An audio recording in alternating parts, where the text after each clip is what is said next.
और अभी आप जैसा देख रहे हो, ये बेड पर सरसों की बिजाई किसान ने की हुई है।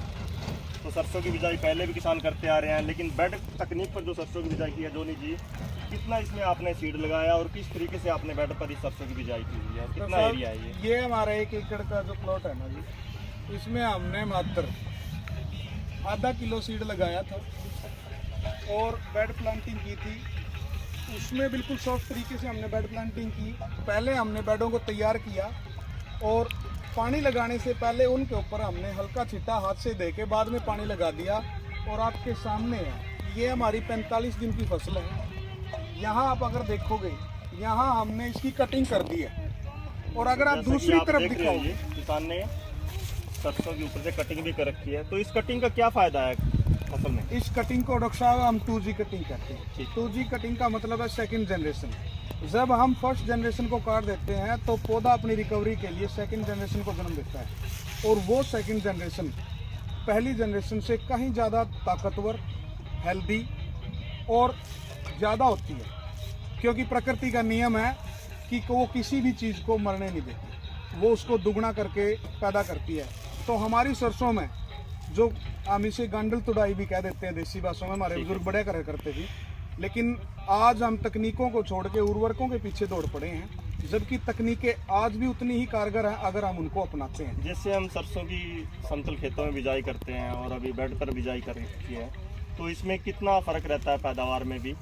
इसमें तो डॉक्टर साहब खर्च का अगर हम अंदाजा लगाए, सीड रेट हमने आधा कर दिया, यानी जहाँ प्रति एकड़ 1 से 1.25 किलो 1.5 किलो बीज लगता है, बिल्कुल जी, 2 भी बहुत यहाँ 500-600 ग्राम में बीज में काम चल रहा है। बिल्कुल। और दूसरा क्या है, इसमें जैसे आजकल हाइब्रिड सीड्स में जड़ गलन की जो बीमारी आई हुई है, मैक्सिमम खेत खराब हो चुके हैं। आप देख सकते हो कि हमने 3 पानी लगाने के बावजूद भी हमारे खेतों में ऐसी कोई समस्या नहीं है। इस समस्या से जूझने के लिए मैं किसान भाइयों को कहता हूं कि वो किस्मों पे विश्वास करें, हाइब्रिड्स पे ना जाएं, क्योंकि किस्में शानदार है। हमारी सारी यूनिवर्सिटी की जितनी किस्में हैं वे बहुत ही बेहतरीन है। ये किस्म हमारी 725 है सर, और इसकी पैदावार हाइब्रिड से भी ज़्यादा आने की उम्मीदें रहती हैं। अगर नहीं भी आती, अगर उसके बराबर भी आती है तब भी। और ये सीड हमारी सरकारी दुकानों पे या सरकारी अनुसंधान केंद्रों से हमें मिल जाता है, और कई बार तो सरकार की तरफ से फ्री ऑफ कॉस्ट भी मिल जाता है। लेकिन किसान भाई हाइब्रिड्स पे ज़्यादा विश्वास करने की वजह से वो ज़्यादा नुकसान उठा लेते हैं। हो सकता है कि कभी कभी उसका झाड़ अच्छा आ जाए, लेकिन ये विश्वसनीय किस्में हैं।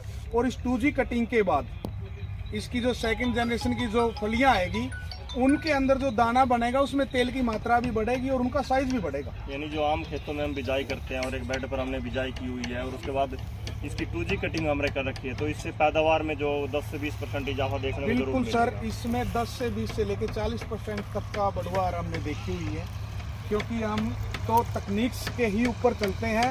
उर्वरक के नाम पे हमारे पास सिर्फ अपनी जो तकनीकें हैं या अपना जैसे जीवामृत वगैरह है, हम उनका प्रयोग करके आप ग्रोथ देख सकते हो।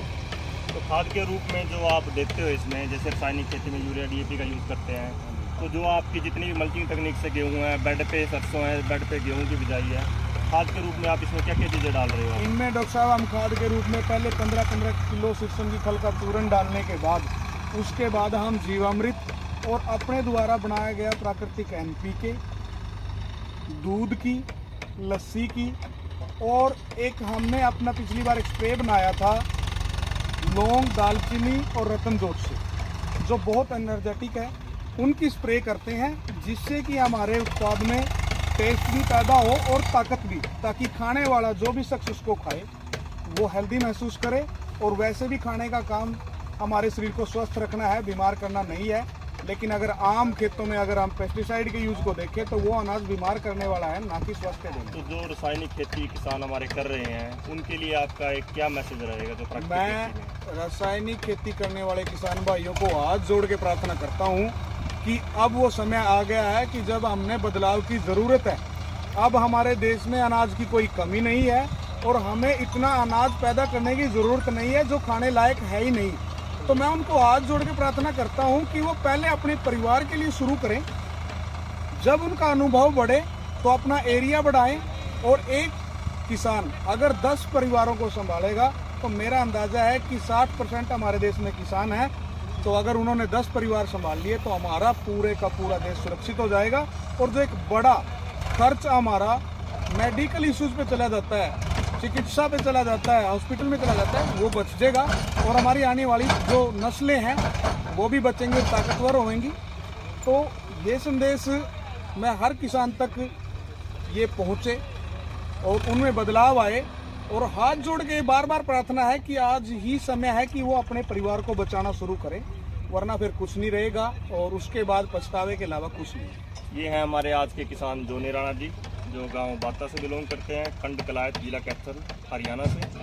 तो जैसा कि आप सभी ने देखा कि जो मल्चिंग तकनीक से गेहूं की बिजाई की है, चाहे बेड पर गेहूं की बिजाई की है या सरसों की बिजाई की हुई है, तो प्राकृतिक खेती, अगर किसान प्राकृतिक खेती की तरफ बढ़ेगा तो अपने खर्चे भी बचा पाएगा।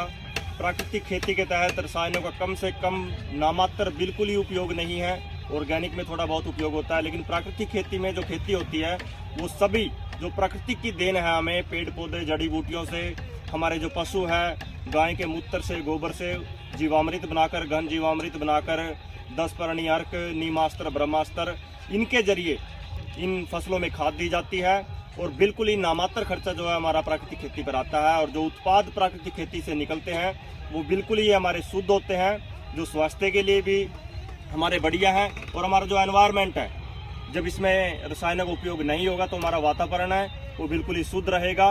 और जो एक आमदनी है किसान की, वो भी कहीं ना कहीं बढ़ने की तरफ ही जाएगी, क्योंकि किसान के जो खर्चे होते हैं वो खेती से ही निकलते हैं। और किसान जितना अपने खर्चों को कम करके आधुनिक तकनीकों को अपना करके खेती करेगा, उतनी ही उसकी आय में इजाफा होता चला जाएगा। तो ये थे हमारे आज के किसान जोनी राणा जी, और विभाग की तरफ से भी इनको शुभकामनाएं हैं। और दूसरे किसानों को भी मैं ये कहना चाहूँगा कि वो हमारे जोनी राणा जी जैसे किसानों से प्रेरणा लें और अपने जीवन में खेती की तकनीकों को आगे बढ़ाएं, अपनी खेती के स्वरूप को बदलें और अपने जीवन यापन को एक अच्छी दिशा की तरफ लेके जाएं। धन्यवाद। जय राम जी।